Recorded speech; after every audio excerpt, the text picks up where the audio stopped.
question. My first question, chill question muna tayo. Sino yung mga naging ka-close mo na co-candidates sa MIQ?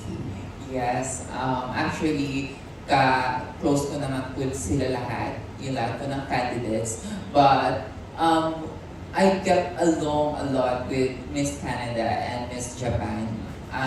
Kami po yung magkakasama lagi araw-araw sa rehearsal, sa ano. Maybe because they speak Tagalog as well. And yun po, ang magkaka-hangout lang po kami, fun-fun lang. So, I think naka-help din po siya dun sa journey ko. They made me feel like home as well. Ayun. So, after the MIQ coronation, ang daming mga controversies na nakita natin sa social media.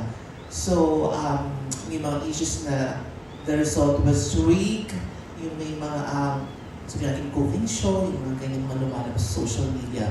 So, of course, as reigning Miss International Queen Philippines, ano yung masasabi mo doon? How will you defend the organization, especially the Miss International Queen?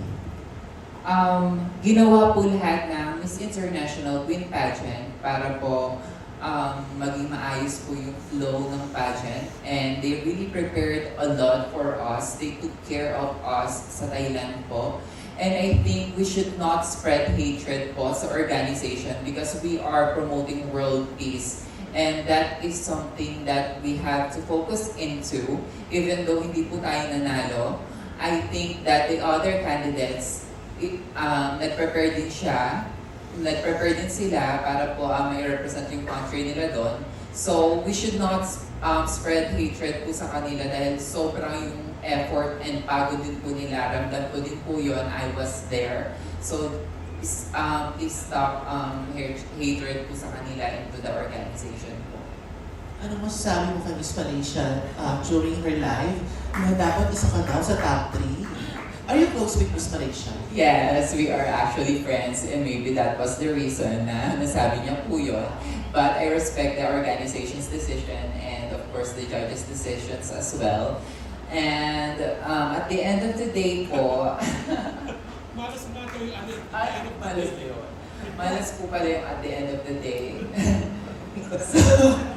So, yung act po na nangyari po kay Miss Malaysia and kay Asmon po, which is one of the organization nannies po na nag-take care po sa amin doon sa Thailand. Wag na lang po natin masamain kasi hindi po natin alam yung tunay na nangyari po dun sa backstage. They have their own opinions. Maybe it's just misunderstanding. And knowing the internet, they will just spread hate po kahit po wala naman po sila doon eh hindi nila alam kung ano yung totoong nangyari. Anyway, thank you so much. Ang dami-dami